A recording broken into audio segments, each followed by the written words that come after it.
And we are live. Welcome, Ashes community, to another episode of Burning Discussion. Yeah, so what we decided to touch base on today is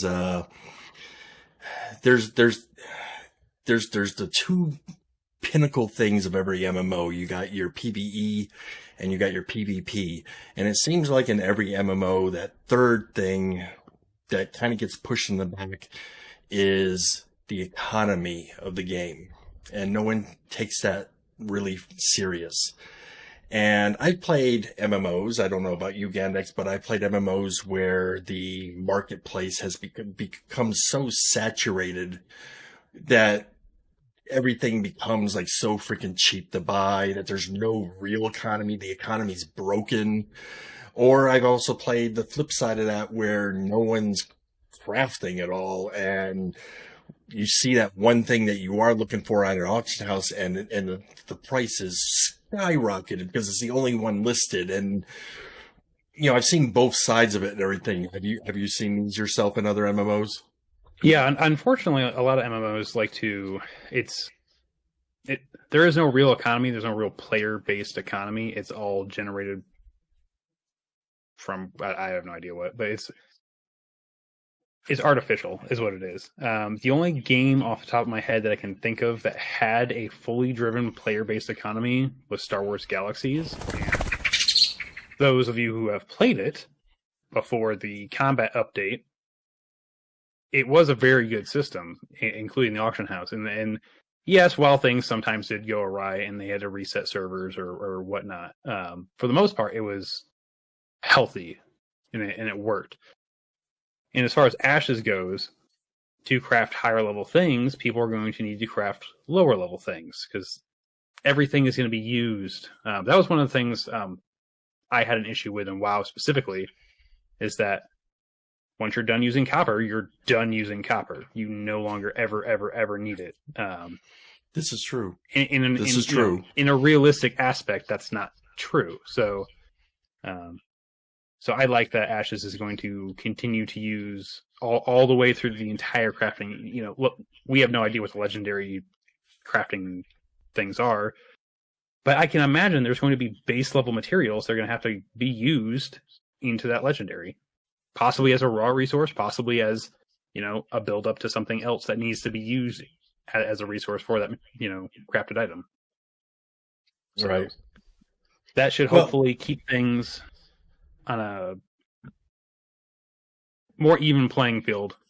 So yeah, well, I think one of the things. Okay, so here's the deal. Steven has made it very blatant. He's very adamant about this. That economy is going to be something that in this game is going to matter. And it's not going to be something that's taken lightly, like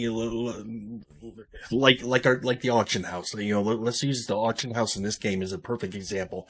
In any other MMO, your auction house is something that's global. You post something, you can go to another auction house of another race or whatever, and you can buy that freaking thing. Now, in this game, the auction house, from the way I understand it, is going to be very local. So you're seeing only stuff that's posted from the local guys. And you're probably going to be selling your stuff on the auction house at a cheaper price because it's readily available in your area. If you really want to make some money, you're probably going to want to travel further away to an auction house that's further away, sell your goods on that auction house because it's a rare item at that point, and you can jack the price up. Am I understanding all this correctly? That is a common thought. Most players won't be doing that, though. Most players will, because it's going to take too much time invested into going and selling it at another auction house, because then you have to, just like if you buy something at an auction house, you have to go and pick it up from that node. And then I will clarify, there is a difference between auction house and marketplace. Those terms will probably be used interchangeably, but what we're talking about is technically a marketplace. But either way, there's going to be, you're going to have to take time out to go to another node to sell your item where it's more valuable, which, time is money kind of thing. Is it really worth your time to spend, 2-3 hours to travel to that node where it's actually worth something? And then you gotta spend that 2-3 hours to travel back. Are you going to make up the money for it to travel there? For a normal player, I'd say you're probably not, unless it's an exceedingly rare item, in which case, most likely, any marketplace is going to have a good value for it. There will be players, known as brokers, who will do that for you. You list it, you give them an item, or maybe not even give it to them, but you tell them you have this item, and they go find the best area to sell it in and try to get you, a better value for it.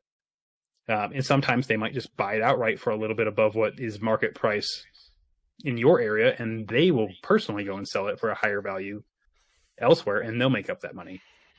So a marketplace is node specific. The things that are posted there are specifically in that node. You pick them up in that node. You get your gold in that node, etc. An auction house is economic node type specific. And it will, and we don't know what the range on this is, but it will travel to nodes in that node's zone of influence. So, all right. So you might buy something. Before we get too far ahead of here, I don't mean to cut you off, because I'm trying to get the terminology here correct in my head. Okay, so you have your auction house, which is probably what we're used to. That term is going to be what we're used to seeing in games like WoW. And functionality-wise, they will be exactly the same as far as function. So a marketplace is more like what? A marketplace is specific to the node you are in, or whatever node you happen to travel to. It does not share outside that node. Where the auction house does. Where the auction house does. How far? We don't know. Throughout the whole world? No, it's only throughout that economic node's zone of influence. And I don't know if it's going to cover the entire zone of influence, or if it's going to... Because there are vassal nodes, and this is where things get super complicated with Ashes, is the node system, but that is what makes Ashes. Or how about other guilds or nodes that you are allied with? So your auction house would be kind of linked with theirs, maybe? Well, that brings up another point. A guild does not control a node. The mayor controls the node, even though they don't really control it. They represent control. While typically the mayor will most likely be a guild leader of a large guild that occupies that node, they don't want to be. It can be any random schmo, technically, if they win the vote. Which voting is also going to be its own complicated thing, and will be very it'll be its own show. And the thing is, depending on the node type, the voting process will be different too. So what's the third way of selling? Correct me if I'm totally wrong here. And this is where you get to set up your own little shop. Yes. And why would you want to do this over posting it on the auction house that's right there anyway? That is a good question. Unless these vendor stalls can be set up like maybe ease, on I would say it'd be ease. If you happen to be known for being able to craft a specific type of thing, then people are going to go to you. Like, I plan on being a blacksmith of some type. That is a goal of mine. If people are looking for a blacksmith, let's say I make weapons, and they're looking for a weapon, they can't find whatever weapon they're looking for on, the local auction house or marketplace. They can come to a vendor stall.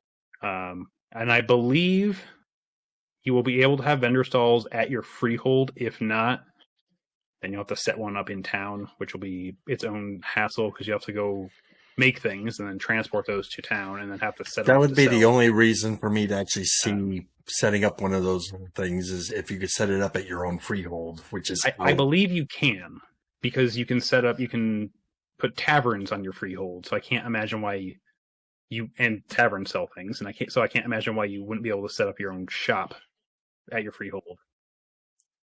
Okay. So hopefully that's the case. I do know one thing, a good marketing strategy for people who do plan on setting up their own shops.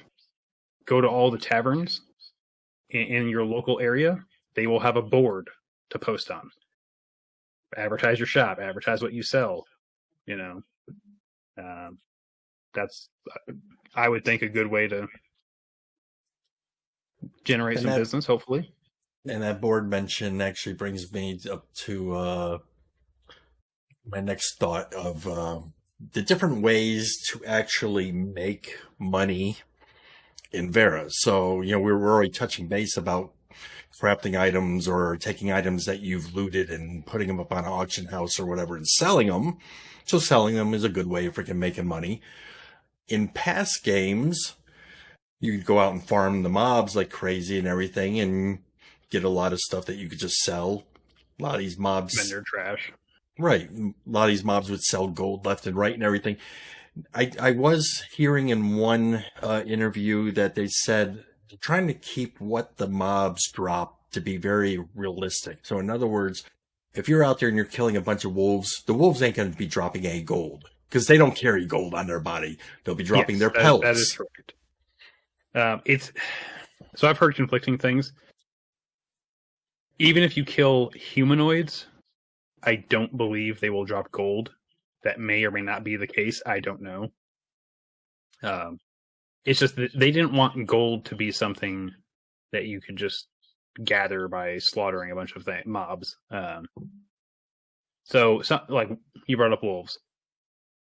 And this is another conflicting thing I've heard. I've heard that they will drop pelts, etc., which to me sounds like a crafting material, which would make sense for, if you're a skinner and a leather worker, that's something that you would gather and then use.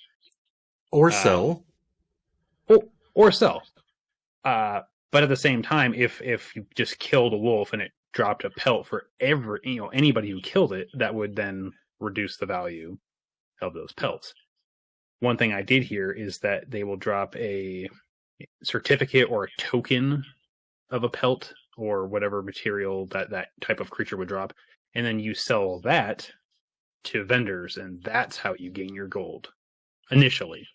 Because there is no just, mobs just don't run around with pockets full of gold. So that's the idea anyway.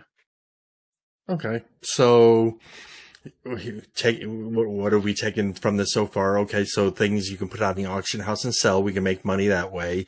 We can grind freaking mobs and sell what they drop. Be it if it's a beast or a humanoid or whatever, there's going to be these certificates or whatever, but there's going to be something from them that, if you got half a brain cell in your freaking head, you're going to figure out that you could sell it and upload it to somebody. Yes. Okay. And with those, sorry, I want to clarify something. With those mob tokens, if that's what they are, they will have a different value to NPC vendors, depending on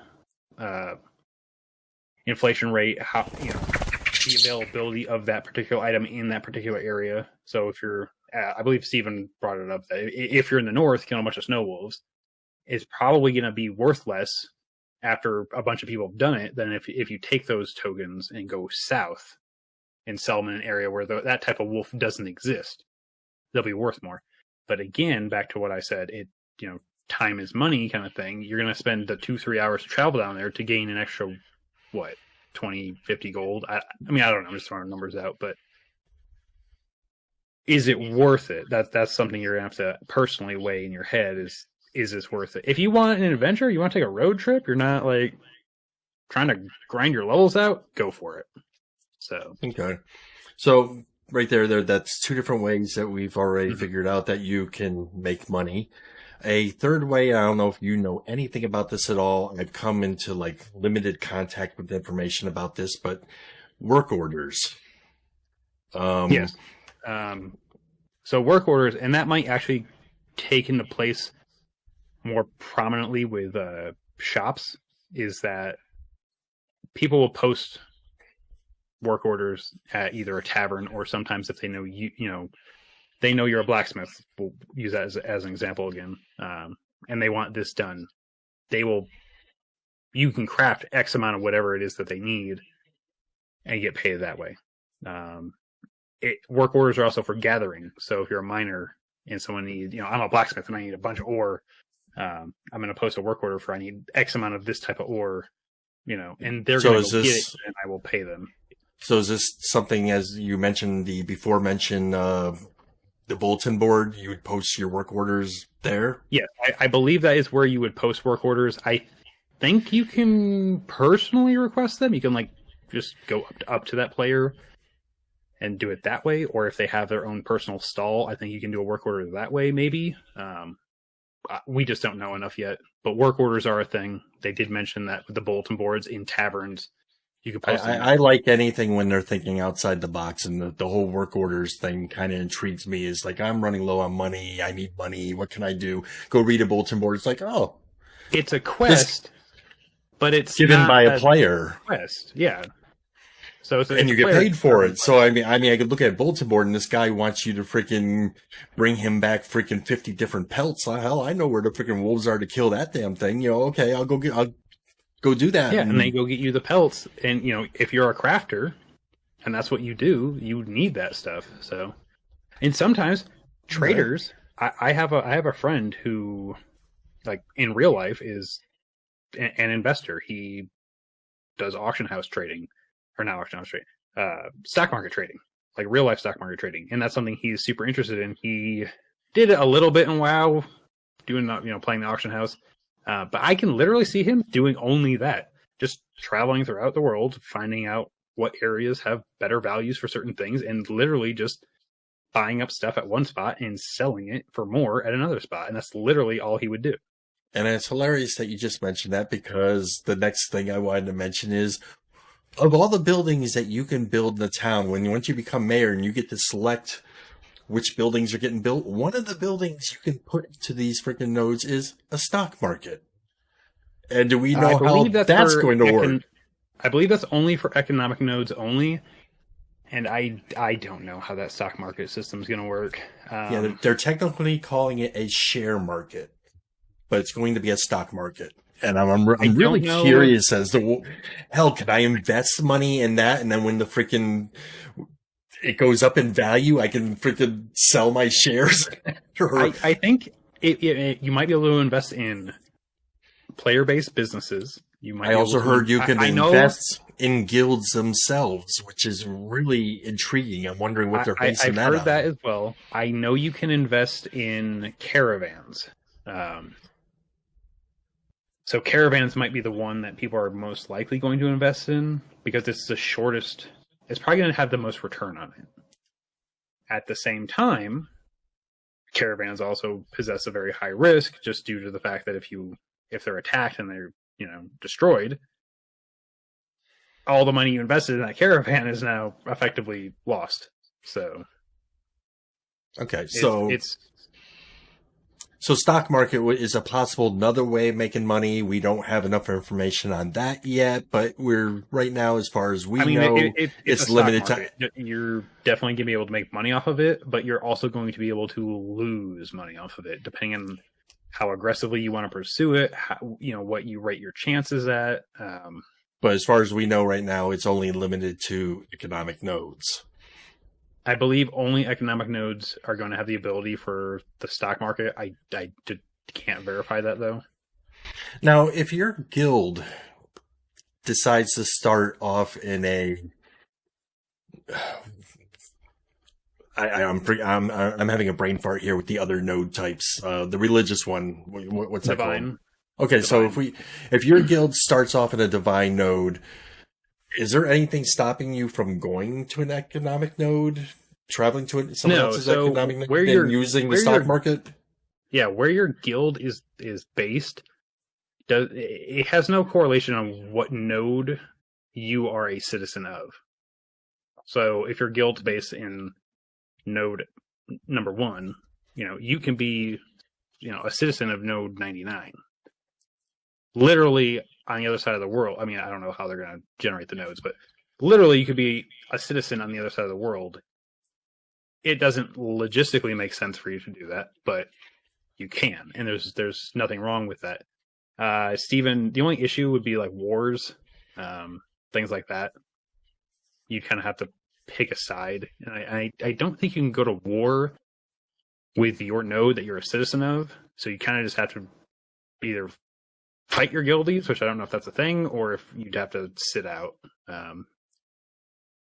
And that's going to be another whole topic for another whole freaking show too, because I know that's going to dive deep into your alts and your alts being you're being allowed to join other guilds and everything. So okay, so one of the other ways to make money that I kind of figured is I do know that like if you have a house that's in the city, or even an apartment, and you decide you don't want that house or apartment anymore, you can sell it to somebody. So at this point, we're getting into real estate.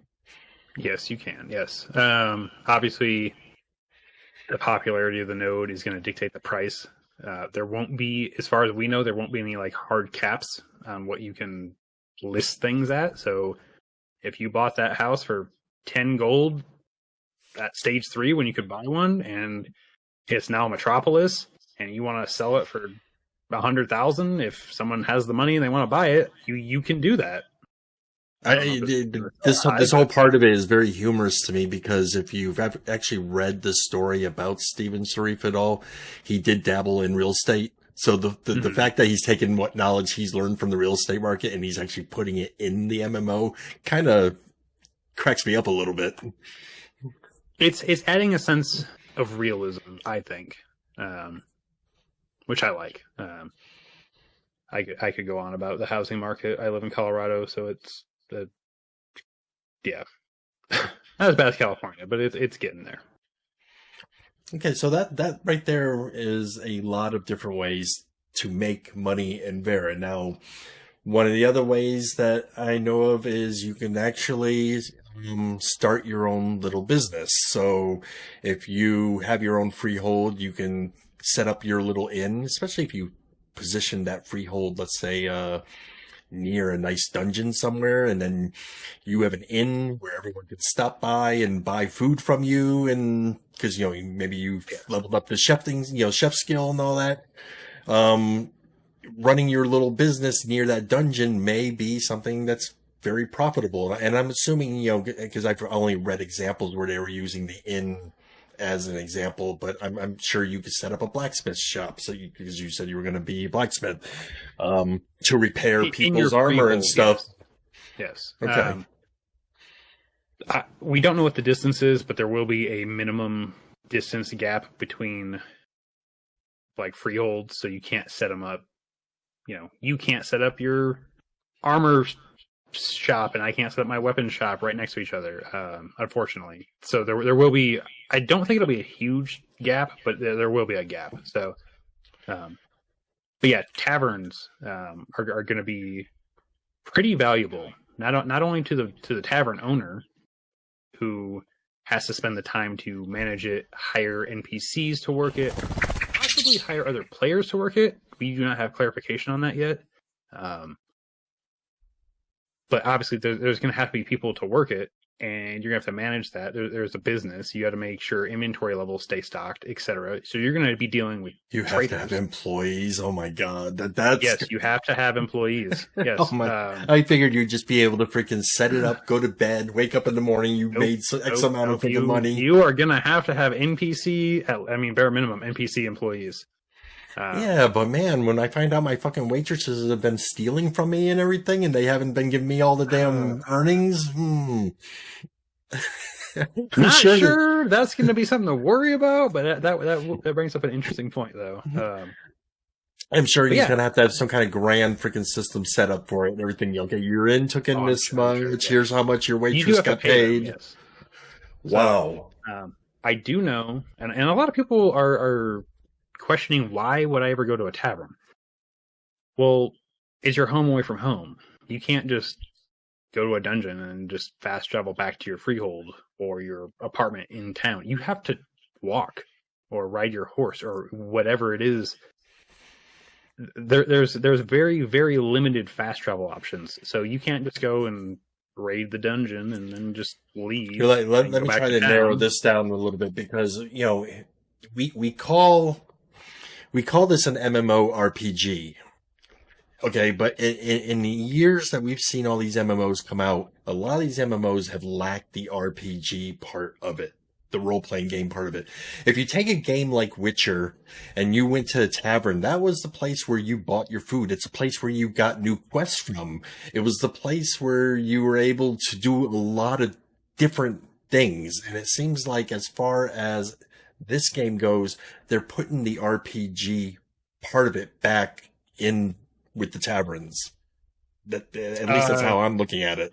It's as far as like defining what an RPG is, I think that's dependent upon the player. But the taverns, yeah, you're gonna get, purchase food, drink, etc. Depending on what you purchase, it's going to give you buffs of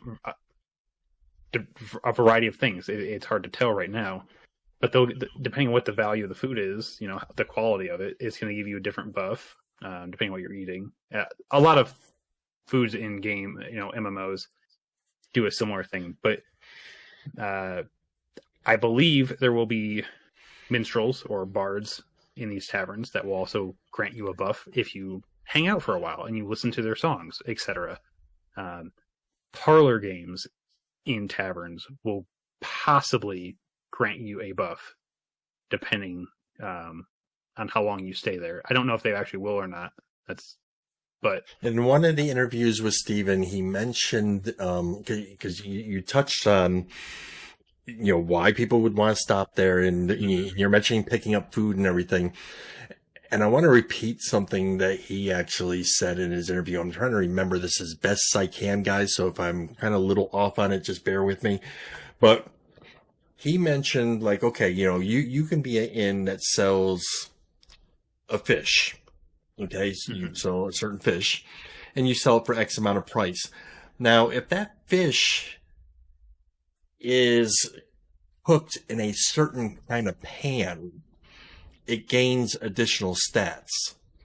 yes. If that pan is used on a certain kind of oven, it gains additional stats. If that oven is located in a particular kind of building, that fish gains additional stats. You've heard this too, right? Yes. So hopefully, and I like where he's going with this. Hopefully, the crafting system is quite complicated, where using the correct equipment grants additional value. Think about it this way: there's a million different kinds of hammers in the world. You can use all of them roughly the same, but some are going to be better at certain things. Been a very long time, dude. Welcome back.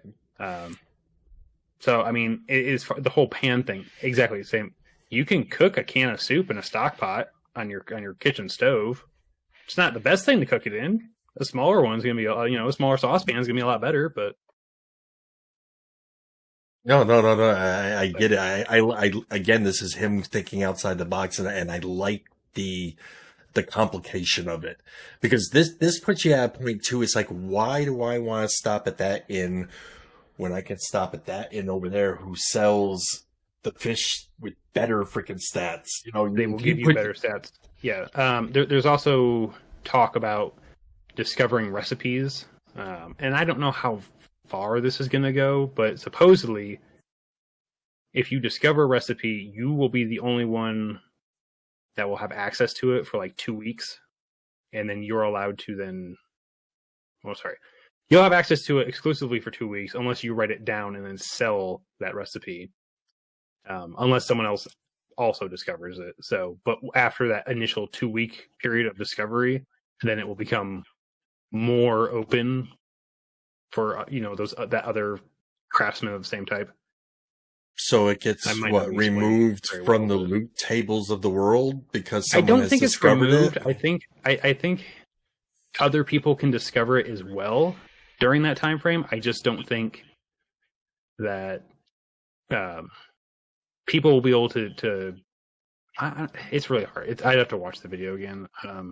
Okay. And like I said, guys, It sounded interesting. So take with a grain of salt. Things are ever changing. You know, this is an alpha still. A lot of things are being discussed and tweaked and everything until we see it in beta. In beta form, once we get there, then we're pretty much written in stone. It's pretty much just server stress testing at that point, but we're supplying you the information as we heard it so far. Things are subject to change, but I like what I'm hearing. I like what he's wanting to do. He's being very aggressive with the type of things he wants to add in this game. And sticking on the topic of being inside these taverns and everything, that brings us to one other thing to do with the taverns. Again, this whole episode's about the economy and how to make money and Vera and everything. So for fun, you can go in these taverns and you can actually, they're planning on putting games, some dice games, some card games. You can actually sit down with your buddy at a table, drink a pint, and play actual games in these taverns, which I think is pretty cool in itself. But one of the aspects that they are talking about, and again, this is theory right now, they're trying to figure out the legal issues of it worldwide and everything, and whether or not they want to sit there and have to boost up the rating on the freaking game. But these games may actually have gambling, and we're not talking about for real world money, in-game money, where you as the tavern owner, if it's your freaking tavern and they're over here playing games and they're gambling with each other, the winner's going to win the pot and everything, but you as the tavern owner gets a piece of that cut. And I think that's really freaking cool too if they do implement it. What do you think about the gambling system? So as far as the gambling goes, it's up in the air at the moment. I think there are over 50 countries in the world where there are stipulations on gambling. Some of those countries just flat out ban it, regardless of whether it's for real money or not. If it's anything that looks like gambling, it's banned. I don't know how Intrepid is going to handle the gambling situation. The way I understand it right now at this point is that the EBR, the rating system, has made a brand new rating just for games that have loot boxes, like FIFA Soccer. Yes. So now it's going to say in the box, the rating, and this game contains some sort of gambling. Regardless, that game might not be banned in whatever country. I had a list at one point. I don't have it at the moment. But I know, like Russia, there are stipulations on what counts as gambling and what doesn't. You know what? As a similar thing. Scotland. If you asked me about this back in my wild days, several years ago, if you asked me what I thought about this, I would say I'm not for it. But with the way things are now, the average MMO player is 28 years old and up. They're an adult. I mean, it's not to say there aren't going to be younger ones playing this game, but the average MMO player is 28 and up these days. And 50% of those are women, just to throw some stats out there.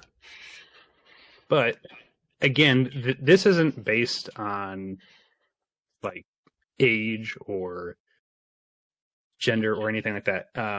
To give you a weird example, I believe it's Thailand. It might not be Thailand. It might be the Philippines, somewhere Southeast Asia. It is illegal for a citizen to gamble, but it is fine for foreigners to gamble. What? That's an actual law. That's not how it's worded, but that's an actual law. Foreign people can go and gamble all they want, and natives can't. It's illegal. They will, and it's not even a slap on the wrist kind of punishment. It's you go to prison for 10 years for punishment if you're caught gambling. It's really severe. And there's just some countries like that, and I don't know how they're going to interpret video game gambling, even though there's no real world value to it. So this is a real law, though, that they take serious there. Yeah, very seriously, yeah. Because I know here in the States, we have laws that are asinine and stupid and why they were ever written. For example, I believe it was Kentucky. I might have the state wrong here, but there was actually a law. If it's Kentucky, it was a law that actually says that a farmer cannot sleep with his cow. There's an actual law for that. I don't know if it's the state, but there are definitely cities that have. There's some city in the mid United States that at one point in time, and possibly still does, said it is unlawful to carry an ice cream cone in your pocket on a Sunday. And somehow this got passed into law. Yeah, So, those are real laws.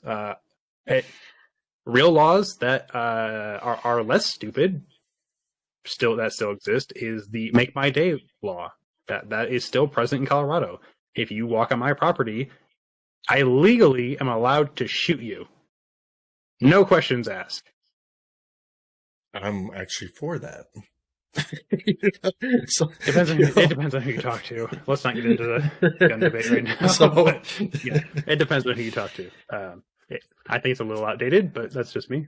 So, okay. So, again, as far as gambling goes, it sounds like they may have to jump through some hoops if they really want to put this into the game. It may be nothing more than a slap on the wrist and a higher rating on the box. They may decide not to do it at all, but I just wanted to mention it because it is being discussed. It's alpha, and they are discussing it as what else can we throw into the ends besides just the parlor games, and what else can we do for the economy? I do want to say, I have not heard Intrepid ever once say they're looking at gambling. Parlor games has been stated. Parlor games to me are a mini game, to have fun on the side. The community has interpreted that as gambling. So I'm not sure how it all works. I'm not sure because it was either in the interview with where Steven did the interview with Asmongold or Summit 1G. One of those two interviews there. I don't remember which one it was, but he mentioned the whole thing with the parlor games and everything, and that the innkeeper will take a cut of the winnings and all this. So when he says winnings and taking a cut and everything, you're going into gambling territory right there. You can take yes and no. When he says take a cut of the winnings, yes, I agree. That sounds very much like gambling. As far as taking a cut, it might be that people, let's say you own a tavern. I come to your tavern and I'm like, hey, dude, I want to set up a game at your shop. And I set up a game, think tabletop simulator, I guess. We can throw that in there somehow. And people get to come and they pay, I don't know, 2 gold to play around in my game. And they get literally nothing out of it except for an enjoyment of this playing a game with other people that enjoy playing that game. And then you, as a tavern owner, would take a cut, I don't know, 10% or whatever, of whatever I earned throughout that night. So that is not gambling at all. I don't know if that is the case. That would be a parlor game to me. You're going to a place, you're playing a mini game inside your game. The tavern owner still gets a cut, but there's no winnings. So there's no gambling. I don't I do not know how Intrepid is going to handle this. I do know that at one point there was talk about people going to a tavern and being able to set things up, whether it's games or events or whatnot. So, okay, because a tavern is going to effectively be a base of operations away from your base of operations. Gotcha. And have you heard anything about this being able to enter into trade agreements with other nodes? Yes, that's going to be so. The mayors of metropolises in even lesser nodes can enter into trade agreements, treaties, truce pacts, war if they want to. It's going to pretty much act like nations versus nations, Obviously, for the most part, I think people are going to have a very mutual benefit. They're going to want each other to survive and thrive. But at some point, someone's going to be like, you know what? this server has 3 scientific nodes. One of them's not doing jack. We need to get rid of it and build up a new, different type of node that's Metropolis. So we can gain its benefits, as a world. So that's a possibility. And it might literally come down to the, 4 Metropolises decide that this one's got to go. And it's possible that they talk to that Metropolis and like, look, we got to do something. You can either A, just let us smash it, and you guys can, all leave. And there might be collaboration. I don't know. It's all going to be player based. Everything. You have 30 days to start producing. Re-level you. But it might be for the good. Like, look, there's 3 scientific nodes. Having a third one doesn't do anything. Let's build a second economic node, or a second divine node, or whatever the case might be. They might be able to convince people there. And like, if you don't want to be part of that node type, you're free to relocate to one of these other scientific nodes and be a citizen. Okay. So these nodes, they're at the very beginning of the game. They're not like predefined by the game. Do we get to select what the node is going to become? Whether or not it's scientific or economic, or is it by nature at the very beginning? This node, once it starts evolving, this one right here, once it starts evolving, it's going to be an economic node no matter what. So at the very beginning, it was originally going to be each node type would develop randomly. And you wouldn't start seeing the effects until stage 2 or stage 3, what type of node it actually was going to be. Okay. But we now know that was, I guess, too complicated on the back end to actually work properly. So now every node on every server is predetermined. So when we're in the alphas and betas, we will be able to figure out which nodes are divine nodes ahead of time, and we'll know that this spot is a divine node. Go, if our guild wants to work on a divine, build up a divine node, we're gonna go toward that divine node because we're gonna have that knowledge ahead of time. Unfortunately, it would be the same across every server. As far as what the node types are, not necessarily where people are going to congregate and build those nodes up at. For a game that seems so random and everything else, you would think like from server to server, you would at least. This might change, but currently where we're standing is that they are predetermined. Yeah, I would think that they would be definitely random. All I would say is I didn't know if based on what your people were doing in that area, was that determining on how the node was going to evolve? I do not believe that it has any impact. Okay. I mean, I don't think it had an impact. I think it was literally just originally it was when influences started happening at that node, it would then randomly determine what it was. But I believe that was too complicated on the back end to actually work properly, so they had to kind of scrap that idea and assign each node its own type ahead of time. Okay. Which I would have preferred. I would have preferred it to be 100% random, because in theory then 2 metropolises could be built in the same spot on 2 different servers and have 2 different node types. I honestly see it by the time the game goes live, I see it being random, and it's only because of what I know of Steven so far. And it might change. It might change back to the way they wanted it originally, and I'm hoping it does.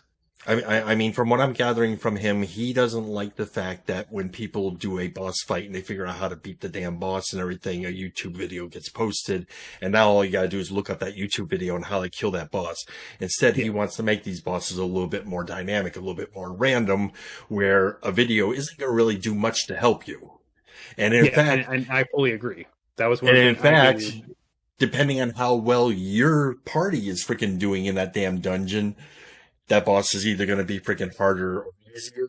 And in some cases, it may not even be the same boss, depending on how well developed the node area is. It may be a different freaking boss altogether.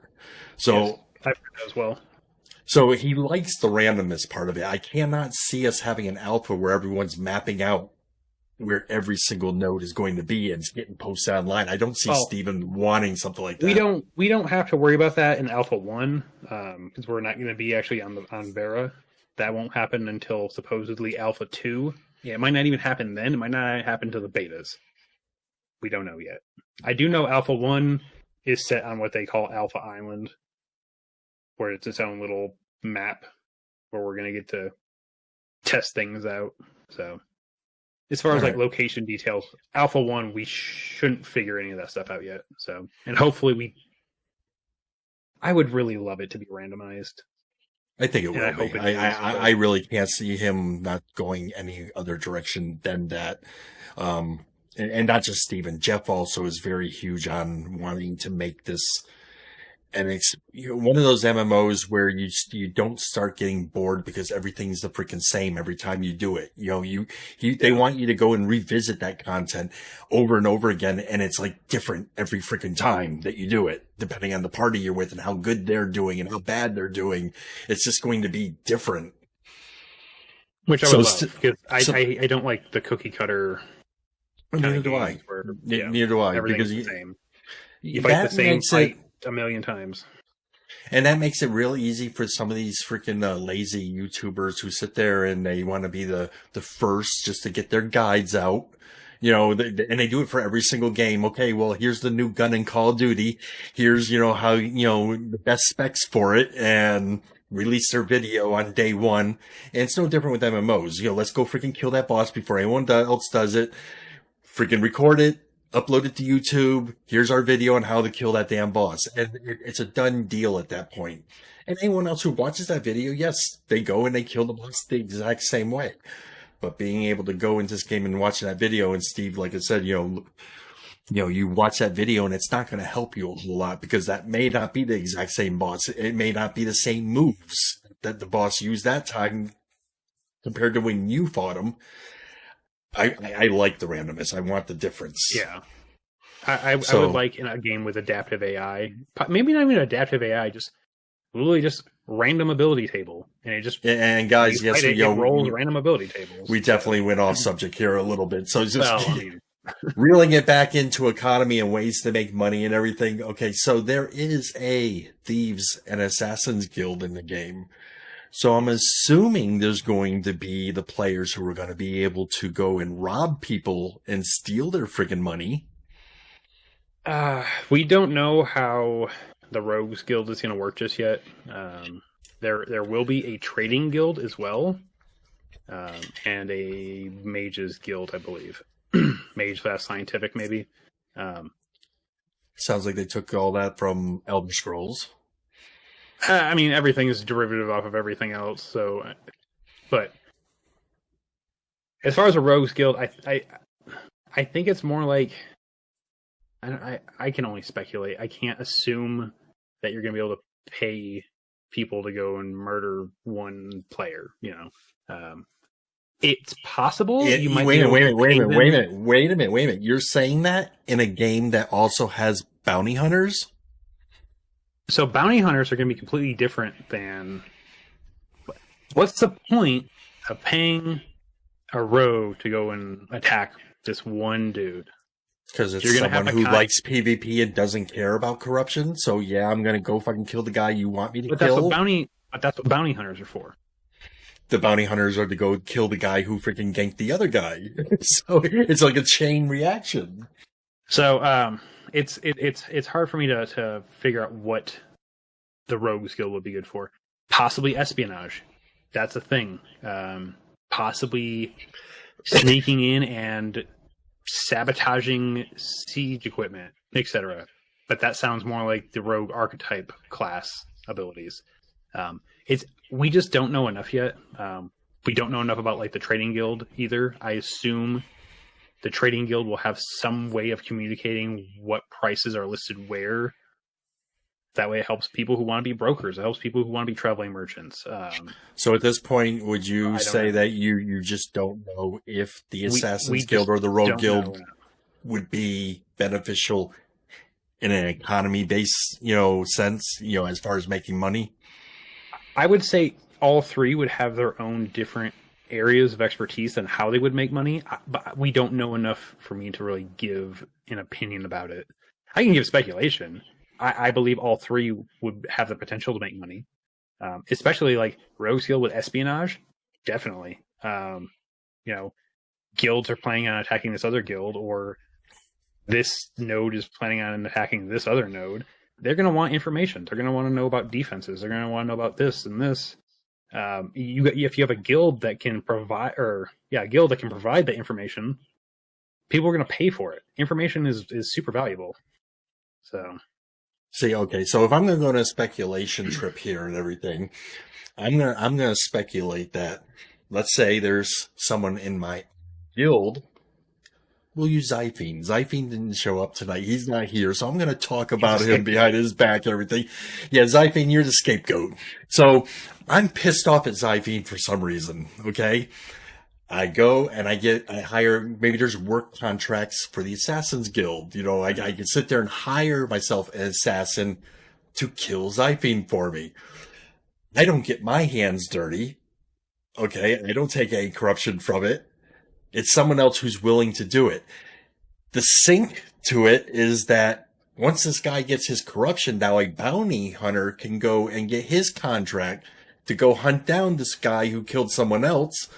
It's like a chain reaction thing, one quest leads to another, and money is exchanging hands in an economy-based driven game.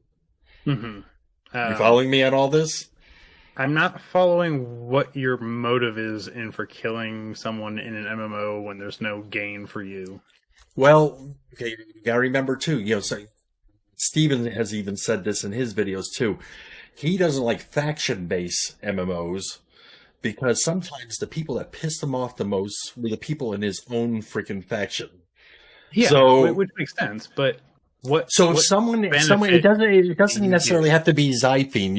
And I know you're looking at this with freaking hook bottled freaking glasses right now. I'm just saying, like, what benefit does it have? If he dies, what benefit does it give you? The fact that he died he could die from a bear out in the woods. I don't know. Like, I'm just saying, like, what benefit does it? Okay, let me put it this way: I can sit there and go kill him. Yes, you could. And then I could kill him again. And I could kill him every single time I see him. Okay? It'd be a lot more fun, though, just to not get my freaking hands dirty and worry about the freaking corruption and keep hiring hits on him over and over and over again. Have different assassins that are out there in the freaking world constantly looking for this one guy. It's kind of a way of grieving someone, but it's kind of expensive on your end. But if you have all the money to freaking do it, I suppose I could have fun with it. I could have fun with it. It seems like a waste of time to be like, man. If the person pissed me off enough, unless they put a freaking thing in another building in this game for counseling, for anger management and shit, that's going to be my freaking release. Just paying someone to go murder someone else, yeah. So I do know with corruption, you won't get it right off the bat. If you go and murder someone and they don't fight back, you won't become flagged red immediately. I believe you go from green to yellow is their scale. And if you do it again within a certain time period, then you go to red. It's possible that if there's a rogue/assassination guild, it's possible they might have a bonus to that where it like, I don't know, it takes 2 kills in a certain period of time to go from green to yellow. So it might be beneficial to put out hits for someone. I personally don't see a reason why. I can see a reason why if you're like, hey, you know what, guys? Everybody take note that he's saying that right now because he'll probably end up being one of the first people to fucking put a hit on somebody. No, I won't. I don't care. I don't care enough about other people to do that. So the only thing I can see where you would want to kill someone is if you knew they had an item, like they just got done killing raid boss, etc. Then you knew for some reason that they had a legendary craft. Like, I'm a blacksmith. They got a legendary crafting material I need. The problem is I'm gonna have to pay people to go and hunt this guy down and kill him. And then if they know what that material, and then hopefully the material drops and they can pick it up. And then hopefully they're dumb enough not to know how valuable the material is. Otherwise, I'm going to have to pay them for that too. You know, Yeah, you're going to charge more. So it's. I think if I kill anything or anyone and something's orange, guess what? That's mine. I'm not freaking handing it over and giving it to anybody. Yeah, and it's. I don't know. I don't see putting hits out on people. Well, I say I don't see it being very likely. That probably means it's going to happen all the freaking time. But I'm just figuring, since you do have these guilds, again, looking at the tavern, you have work orders, in the nodes. You have work contracts that you can get in these taverns. I'm assuming these guilds are going to have some kind of work orders also. And for something like the Assassin's Guild or the Thieves Guild and everything, it may be simple things as breaking into a house somewhere, stealing something, or whatever. But I'm gonna bet, especially since there's a bounty system in place, that there's also going to be an assassination. The higher hits on people. I could possibly see assassinations, like if you plan them correctly, like during a siege or at the very beginning of a siege. I need you to take out this person, this person, and this person because they're going to be posted here, here, and here.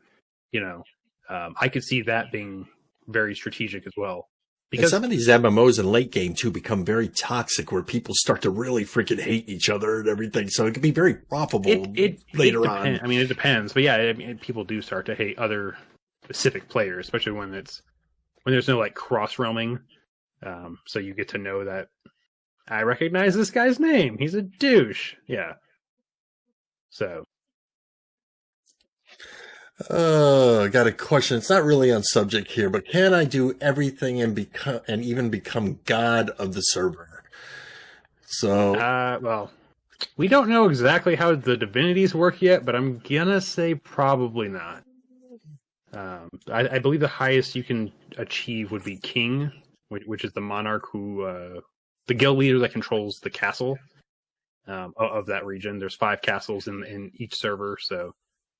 The castles are going to be locations are going to be predetermined. We will know where they are ahead of time.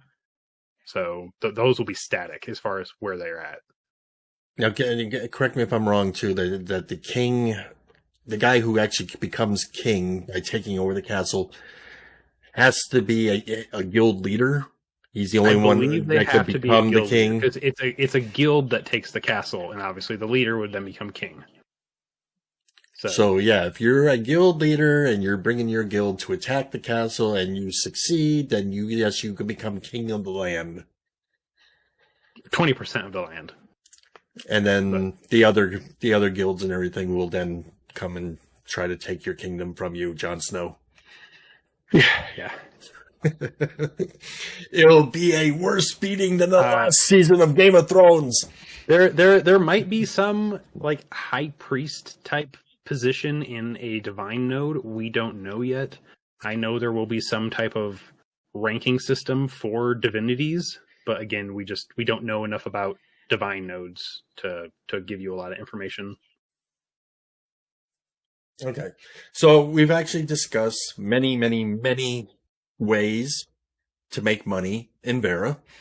And with the whole Assassins thing, I'm still thinking that you can. You're kind of on the fence about that. So we'll sure see. You can. I don't see the reasoning behind why you would want to. Not that reasoning drives most humans to do certain things, but we'll see.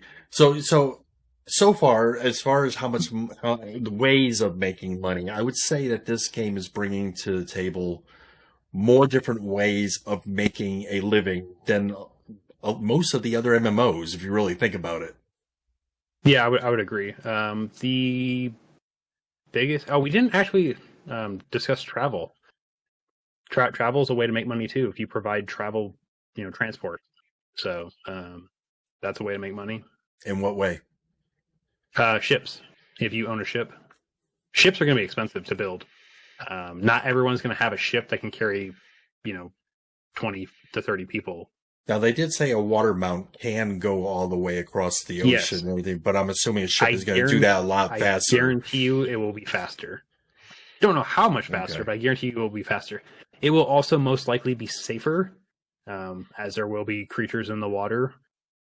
So I would assume the farther out you go, the more dangerous it becomes. But then again, So one of the other ways of making the money and everything too is I'm guessing that when we actually run dungeons, there's going to be ample amount of possibility for making some loot, make some freaking money and everything. Other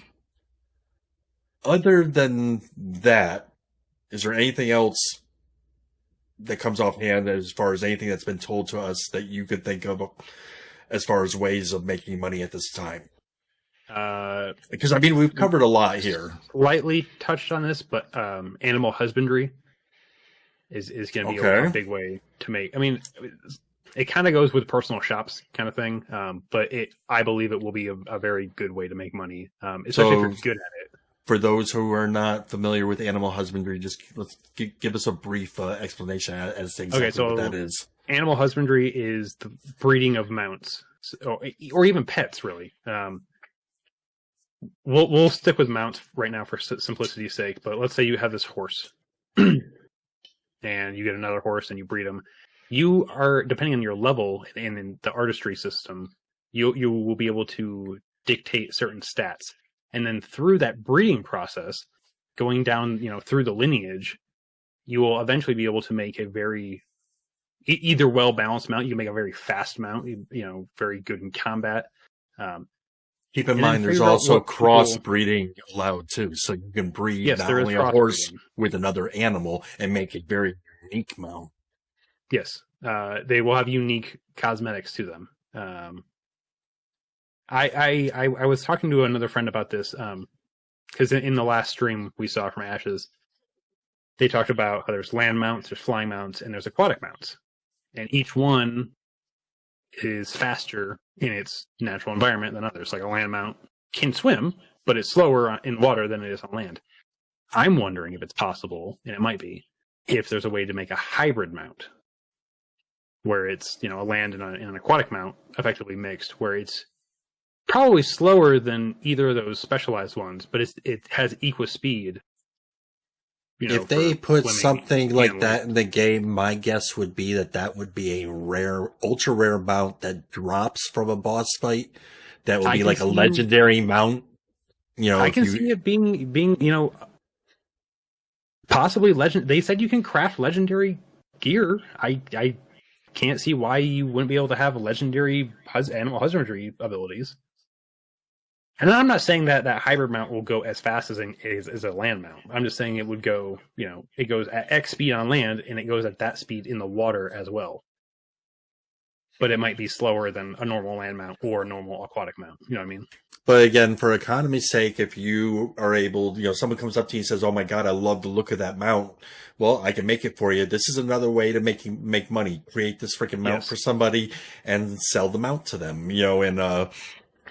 And it might be awesome. Looks. It might be stats. Some people might be looking for, I want a mount that does extremely well in combat. And if you're able to breed that, then you will be able to make money out of it. It's kind of off subject here, but something that's just kind of at the top of my mind since you just said that. Do mounts actually attack, or do pets actually attack at all in the game? Yes, mounts and pets will both have combat abilities. To what extent, I do not know. I do know it was stated that pets come with a cost associated with them. Not necessarily like a monetary cost, but it will, I believe, somehow impede your personal combat abilities, because none of the archetypes defaultly come with a pet. Like in WoW, a hunter comes with a pet and warlocks come with pets. So there's not a class that's going to defaultly come with one, but there's supposed to be a balancing mechanic to help balance. You can have a pet. Any class can have a pet, a combat pet, but there's supposed to be a mechanic that helps balance that. So you're not at an advantage versus someone who doesn't have a pet. I don't know what it is yet, but. No, but I like it. Okay, we're getting near the end of this whole thing, so we're going to touch base on our last subject now. Everything we've touched base on so far concerning economy is ways to make money in Vera, and yet there may be more ways that we're not even aware of yet, that haven't been introduced to us yet. There was, I think, one there that, was unconfirmed. There was one that we just didn't have enough information on. And that we'll talk about more about these things as the information comes to us.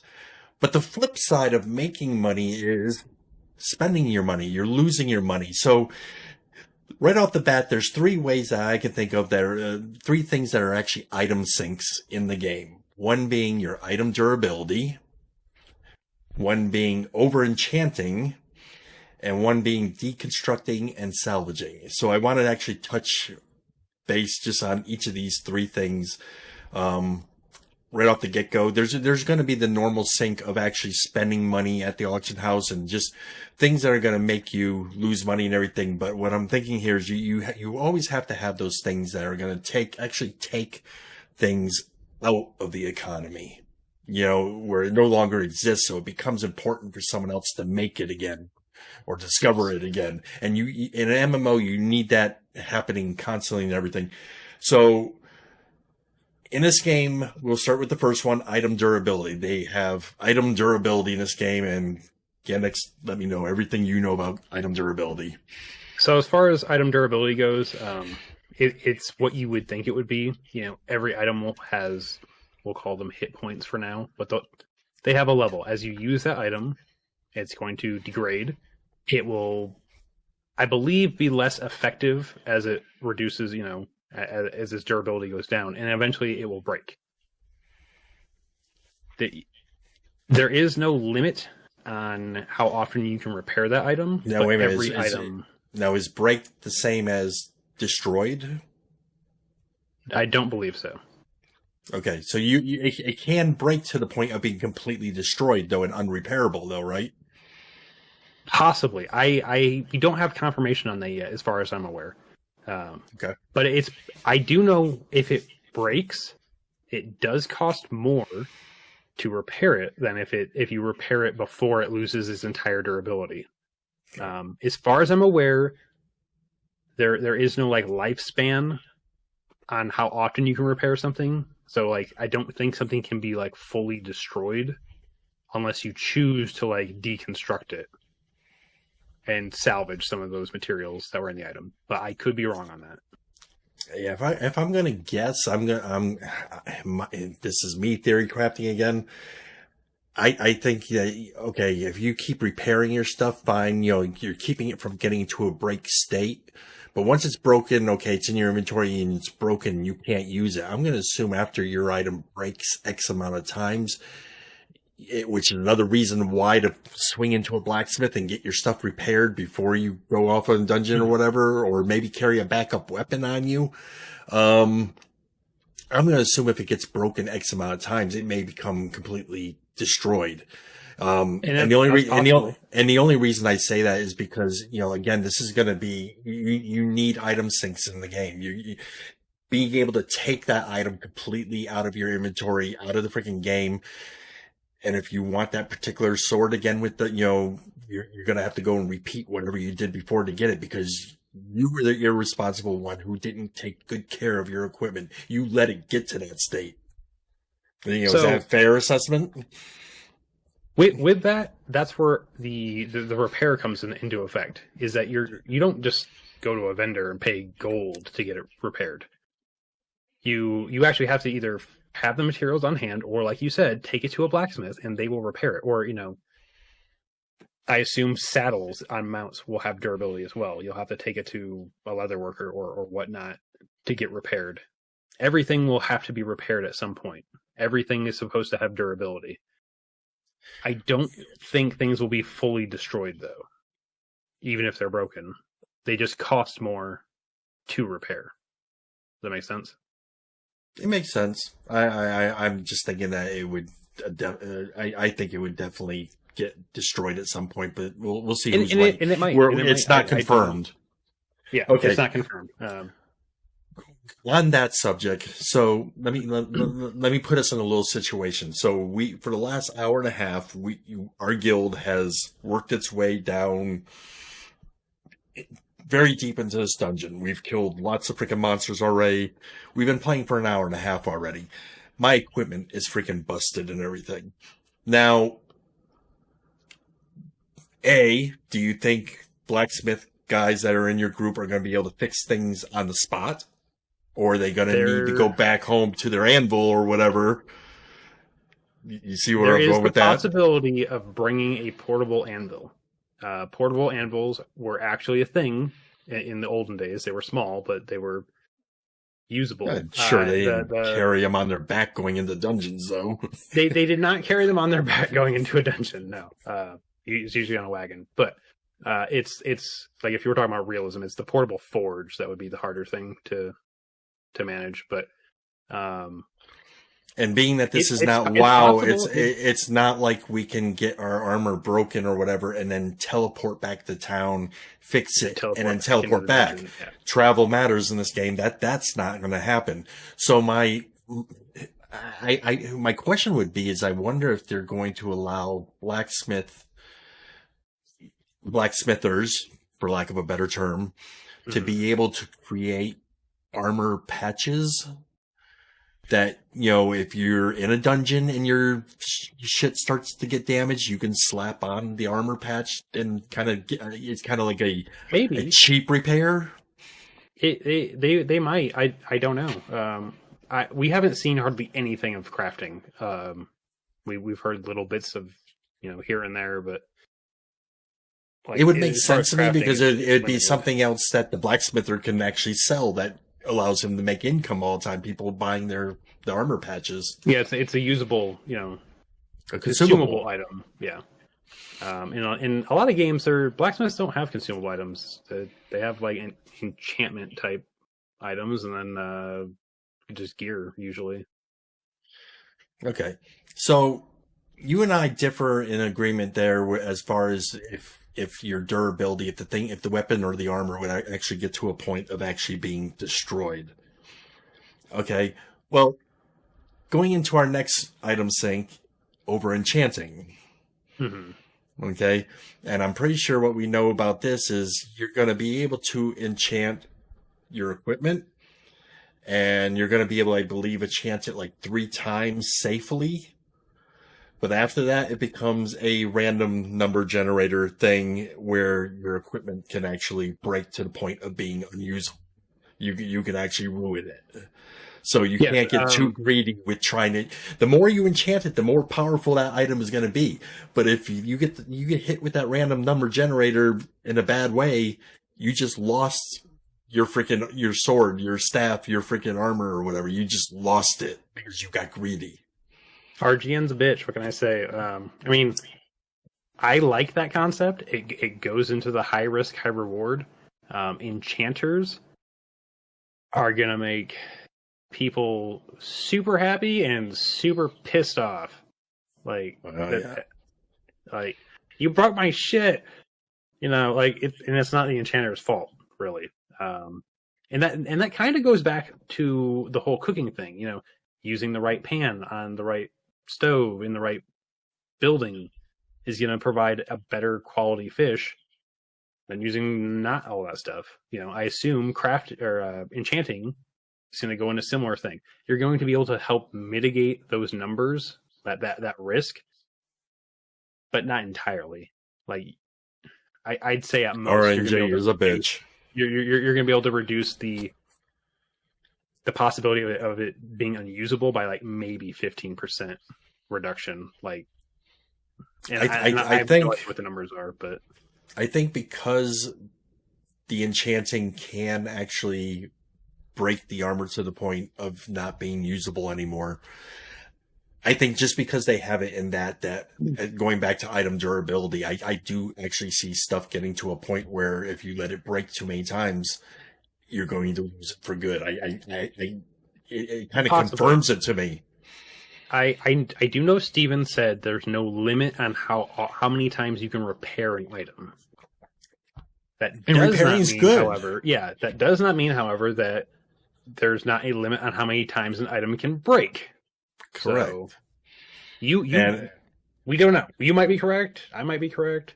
It might be entirely different. It might just when it's broken, it's just donezo. I don't know. In a game like this where you're going to try to freaking make economy actually matter, then, I'm just saying you need to have an item sink and you need to take things out of the game every now and then. Things that need to be replaced. So that brings us to the last part of taking things out of the item by deconstructing them and salvaging. So...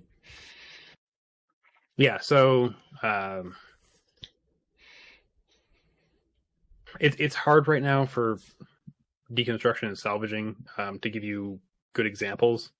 The best one I can come up with, and it's not even really deconstructing, it's caravans. Your caravan gets destroyed. You can go back and salvage some of those parts to help rebuild your new caravan. That doesn't go into the deconstructing. I'm assuming you can take old pieces of gear and, like, let's say I have an axe that I'm no longer using. I can go, as a blacksmith, I can go and deconstruct it and gain some of the raw materials out of it to use for a new weapon or a new piece of armor or whatnot. So, but since a lot of mobs dropping... So in an economy sense, okay, I'm thinking, like, let's say this guy wants to have a sword made. Well, number one, he's not a blacksmith, so he can't make the sword himself. He needs to come to you. You're going to tell him, well, you're going to need to have X amount of this kind of material for me to make that sword for you. I'm not going to give you my material, you need to bring me the goods. He can then go and, let's say if he kills mobs or whatever, and he's collecting some low-B freaking green weapons or whatever that when deconstructed or, salvaged, it gives him those freaking mats. Now, he may not even have that skill to be able to deconstruct that stuff himself. So he might have to bring it to someone else to deconstruct it for him. That's a possibility, yeah. And pay that person to freaking do it. So again, this is another way, people could be making money. Someone might come up to you and say, hey, I got freaking 500 of these. Can you deconstruct them for me and give me the mats? Sure, no problem. Okay, 500 gold, whatever you fucking want to charge him or whatever. Then he's going to take those goods. He's going to bring them over to freaking you, and he's going to say, here's your stuff. Create my sword. And you're going to create a sword and say, okay, it's done. 1,000 gold, please. And again, he's going to have to fork out this money. You say he's farming Lobi mobs and getting a bunch of swords. So I know creatures aren't going to drop gold. I do not know if they're going to drop gear like what we're used to in a lot of MMOs where you... I know it wouldn't be anything that's a beast, would not carry the stuff that we're used to, like weapons and gold. Yes, so you might be able to gain them off humanoids. We just don't know yet. That's a possibility. I'm hoping that's the case where we're able to obtain stuff like that. Otherwise everything's gonna be based off crafting. But I mean, you can go into it's not a bad thing. I'm gonna spend a hell of a lot more time making weapons than I'm going around exploring though. But if you're in a 4-man group too, you can go run some of those small dungeons, and there's going to be chests in there that you're going to open up in the dungeons, and you're going to find some of these goods and everything. Well, you say that, but chests are supposed to be rare. Like they're supposed to be pretty sparse as far as that goes. So we'll see. I don't know. Can you think of anything else offhand that would be considered an item sink in the game? I mean, at this point. No, I really, honestly, off the top of my head right now, I think the one that's going to be most profitable in the long run... Well, I don't want to say that. I think animal husbandry. If people take the time for animal husbandry, I think it's going to yield a pretty large return. The problem is that you're not going to see anything for a while. You're going to see very little. Like, people aren't going to buy your crappy mounts that you're breeding. But if you're able to breed really powerful mounts or really unique looking mounts, I can see that being very, very valuable. On par with a blacksmith being able to craft a legendary sword, or an enchanter being able to enchant a legendary enchant on, your boots or whatever. Again, it's going to take a lot of time and a lot of dedication. And there's going to be so many other skills and jobs and stuff that haven't even been and there introduced will. yet. So, possibly like don't tanning of think the only hides. way- Don't think the only way to make money is by crafting, because it's not. You can make money by gathering. You can literally make money by doing dungeons and selling some of the more rare loot and materials you gain just from doing that. No, the You one can thing make I do money want to from state, PvP. one thing I do want to state, and to me this is freaking huge. Okay, you play any other MMO, and you know that, like, in order to get that epic sword or that epic armor, that legendary equipment, it takes a lot of freaking work and usually takes a lot of dungeon time. Or, if you're going for PvP gear, a lot of PvP time. Now, there is no PvP gear or PvE gear in this game. There's just one kind of gear that you can enchant with stats that will give it more of a PvP advantage or a PvE advantage. But there's only one kind of armor. Now, well, there's different tiers of armor, and there's going to be plate armor, there's going to be leather, etc. Now, the cool thing is this armor can drop off bosses. Okay, but that'll be like a rarity. A lot of these bosses will drop the mats that are actually used to create the weapon or armor. And with that said, you can actually be a person who never does PvE at all. If you think about this, okay, you can be someone who's very good at business. You're running your business in the game. You figured out how to make money. You come in, you log in every day, and you run your tavern, and you're making your money, and you're doing whatever you do every game to make your money. And then if you decide you want that particular armor piece, that legendary armor piece, you can actually start hitting these auction houses and buying these freaking mats with all this money you earn. You can basically, if you really think about it, you can actually have yourself crafted legendary gear without ever stepping foot in these freaking dungeons. Yes, you can. It's obviously acquiring that legendary crafting material that would be the tricky part, but it's possible. And in other games, it wasn't even possible. I mean, it's one of the big things with the freaking a game like World of Warcraft is when a legendary item drops on the ground. Well, guess what? When someone picks it up, it's bind on equip. Okay, there is none of that freaking shit in this game. They said there is going to be bind on equip items in this game, but it's the rarity and not the rule. Okay, every now and then there's going to be something that is bound to the freaking character. Most things will be able to be sold. So, like, when you outgrow something, you find something better, you should be able to sell that item. We don't know about legendary tier weapons and armor or items yet.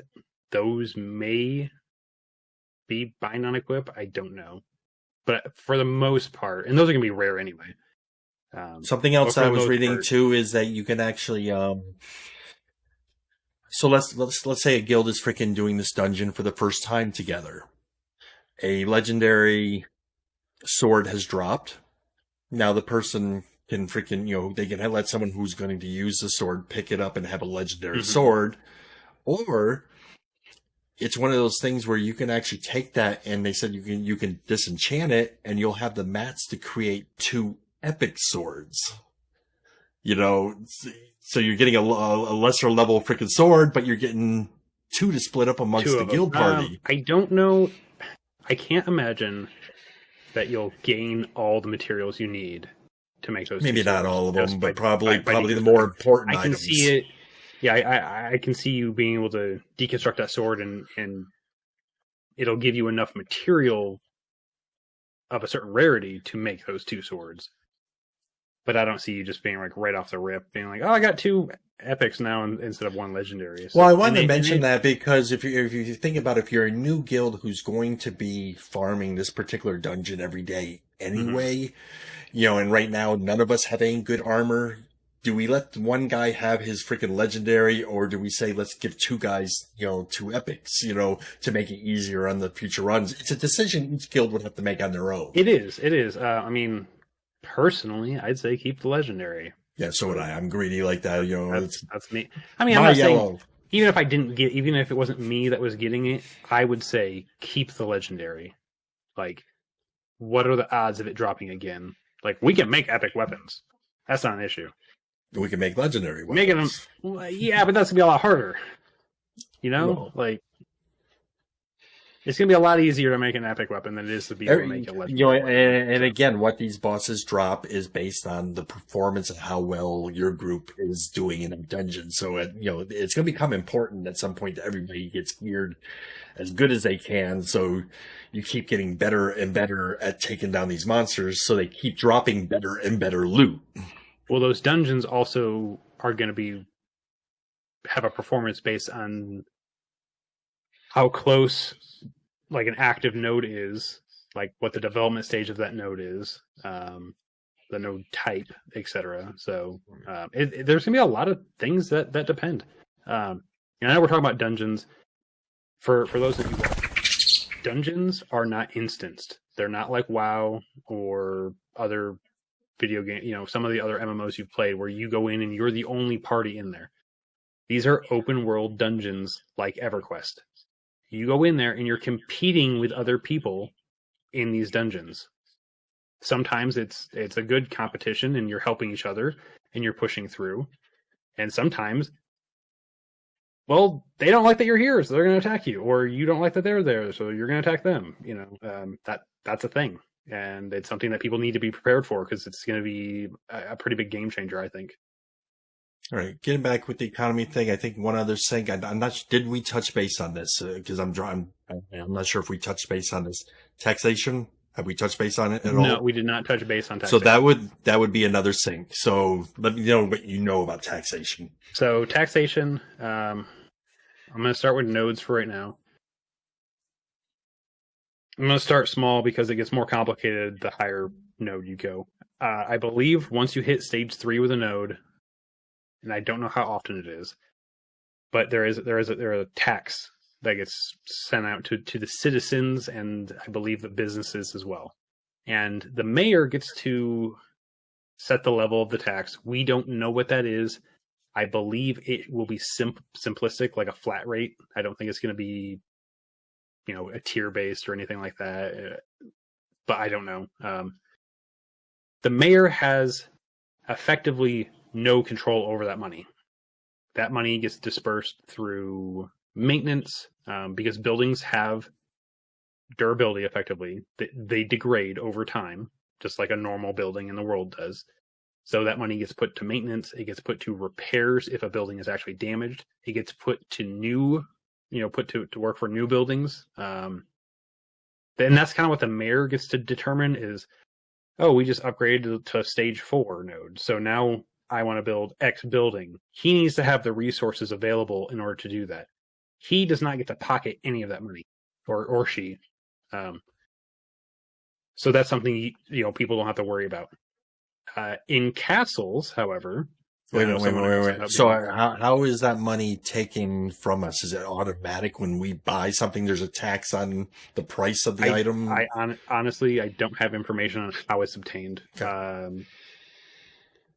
I can't imagine there's a tax collector that goes around, but there might be. Right, and I can't imagine that everyone receives an email saying, "Hey, you owe this much this week, and you pay back taxes." And well, that brings up a good point. I have not heard anything about mailboxes, but there might be mailboxes at taverns, like outside of a tavern. There might be a mailbox, and you might get mail, and you might pay your taxes that way. I don't know enough about how you pay your taxes. I just know that they're a thing.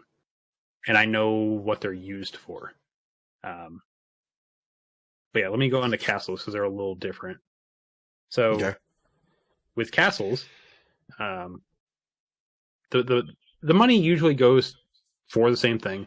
The castles tax the entirety of that 20% of the landmass that they control. So all the nodes that reside within that castle's boundaries get taxed. So it's possible you are a citizen of X node that's on the edge of the castle's influence, and you pay the castle tax.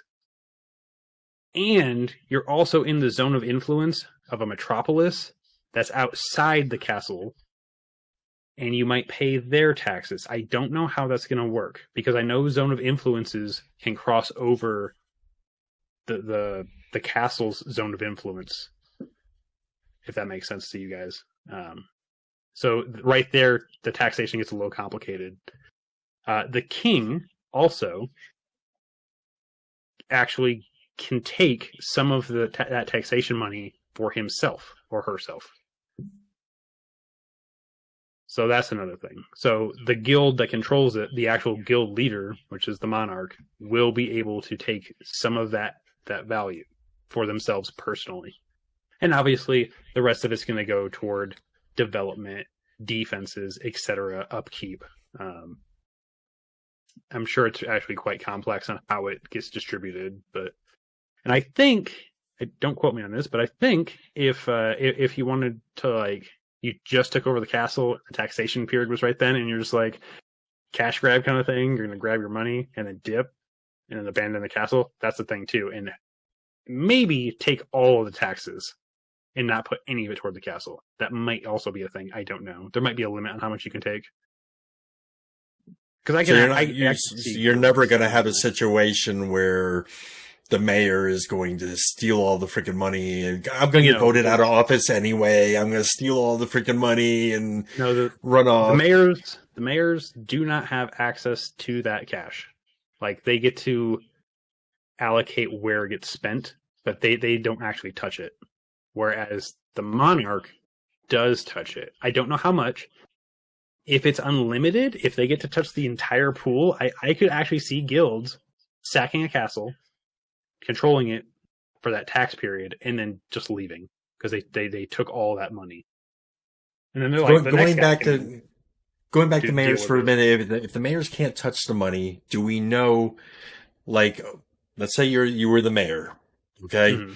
Now you've been spending the money the way you saw fit, and still the people were not happy, and they're voting you out of office, to replace you with a new mayor. You have left in the coffers a bunch of money. Does the next mayor come in, get that particular money, or is all the money erased clean and he starts with... I would assume that money, and I don't know, this is an assumption, I would assume that money would stay in the coffers, but again, that mayor doesn't have actual, the new mayor wouldn't have physical control of that money. They wouldn't be able to embezzle it at all. It can only be spent toward the development of the node. So that's something that players don't have to worry about as far as mayors go. That just tells me if you are a mayor, though, spend that freaking money. Don't let it just sit there and build up so the next guy can make himself look good while he's in office. Either that or freaking erase it after each election. The next guy comes in, he starts at zero like everybody else. I don't see them erasing the gold. I don't see them deleting it. I can see you not spending the money because you're like, I didn't build anything. So in a node, you have X amount of plots to build things on. And it's possible, we don't know enough yet, but it's possible you might want to skip stage 4 and wait till stage 5 because these two nodes these two plots we have in stage 4 can be combined into this very large plot in stage 5, and I can put X building there. And buildings are not the only thing that you can spend these taxes on. They can be spent on hiring guards to protect the city and everything. That is correct. Guards, walls, other security features. Buildings are going to be a big part of it. Defensive weapons, catapults and stuff, just in case. I believe so. You can also stockpile that money for if someone's attacking you. You can use it to pay for NPC militia.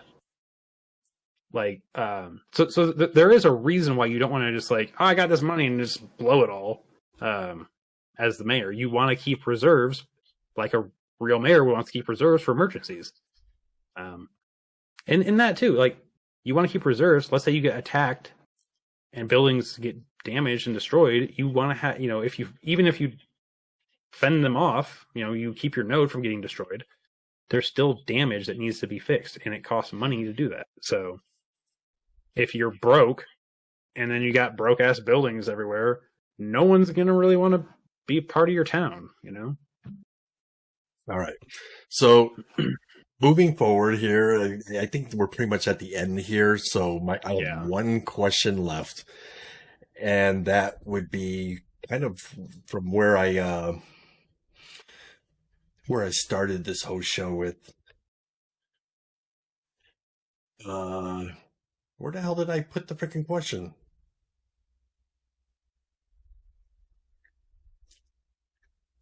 Oh, yeah. Okay. So with everything we know about the economy the way it is right now, being the different ways you can make the money, the way you can lose the damn money, um, everything as a whole. Do you think, as a whole, do you think AOC, Ashes of Creation, do you believe that this game will revolutionize the way that the economy is in an MMORPG, setting a standard that in future MMOs, they have to really start thinking more about the economy and not putting it in the back like they've always have with every other MMO. Do you think they're revolutionizing things here? I think so. I don't want to call it a revolution because a lot of this has been done before. Star Wars Galaxies comes to mind. That was a 100% player-driven economy. There were no NPCs. When you ran a bar in Star Wars Galaxies, you ran the bar, and you had to hire actual other players to help run your bar. And droids. Droids were a thing too, but I'm not going to get into that. So, to me, this isn't revolutionary. It's uncommon. I will give you that. It's very uncommon, and I do hope it helps pave the way for future MMOs, for people who want an immersive experience in where every decision actually has a consequence and actually matters, not in the way that Fable had a consequence, because it didn't. But See, I never played Star Wars Galaxy. Did they have everything that Ashes is doing here? They didn't have everything Ashes is doing, but as far as the economy, well, that's what I mean. As far as the economy, did you have all these different ways to make money, or was there only still a couple of ways? For the most part. And when I say that it was a purely player-driven economy, there were no NPCs to buy anything from. You had to go and get materials to make things, or to then sell those materials to other players. And then those players would make things, and then, and that's how it went. Cities in Star Wars Galaxies were built by the players. Literally built by the players. You would buy a plot of land. I don't know who you bought it from, but you'd buy a plot of land, because I never owned a building. And then you would be able to build whatever building you wanted on there. Obviously, if you had the resources for it. So, and Star Wars Galaxies is old, and a lot of people didn't play it, and those who did, stopped in 2004 at best. Do you see, with how intricate the economy is going to be in this game, do you see that being a turnoff for some people? I can see it being a turnoff for some people, especially people who, well, I don't know if I'd say it's a turnoff. I can see it being put into the background for them. Because some people, like, I'm here to raid. And maybe turnoff is the wrong term, but what I'm thinking is, like, okay, I think you were starting to go there. If you're a casual person, this sounds like, you're, as far as being part of this economy and as far as making money and everything, sounds like it's a lot of work, and I'm just wondering that it's, I would think even with a casual person, because I'm not going to be like a hardcore gamer. I've never been a hardcore gamer. I will get into a game and I'll play it a lot, but I don't consider myself a hardcore gamer. With that being said, I do plan on being one of the better blacksmiths on whatever server I play on. I don't plan on doing any world first or anything. Fair enough. But I do hope to provide the guild and others with good service as far as that goes. But I don't think the economy does have an impact on me, but it's not going to be overwhelming for my particular standpoint. I think it'll be really important for those people who want to trade, want to be brokers, and make money that way. I think it'll be very important for them, because there's not a lot of games where people like that, with that mentality, get to participate in something like this. It's hard to, without the basic auction house playing, in like WoW or other games, Final Fantasy. There's not a lot of games where you get to actually like utilize actual skill to make money with trading. And Right. this there is. I'm But for a gonna lot of do- people, Go ahead. I see it just being in the background. Like, it's complex, but it's not over. I don't think it's overwhelming unless you dwell on it, and then it can be overwhelming. But I'm going to do just one bonus question here just before we go, because I want to see where your mind is, but I don't want to go too deep into this because this is really a question that should be for another category. Okay. So, and actually it should be like in the crafting category, but there's a 3-branch system in this game, which is, think of it like a triangle: gathering, crafting, and processing. And we have our different jobs. Is that what's the term I'm looking for? Your different, blacksmithing is what? It's okay. So okay. So you got your different artisan abilities in each of these. There's going to be like a lot of them in gathering. There's going to be a lot of them in freaking, crafting, and there's going to be a lot of them in processing.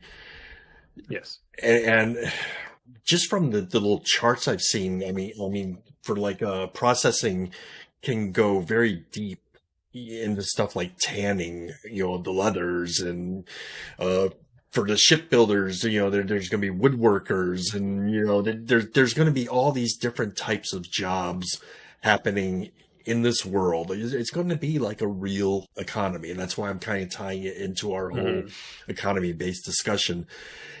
So do you think,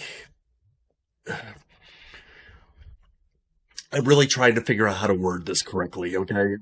Because in your normal MMO, you have your blacksmith, you have your enchanter, you have your alchemist, you have your normal jobs that we, our normal artisan abilities that we usually choose. Yeah.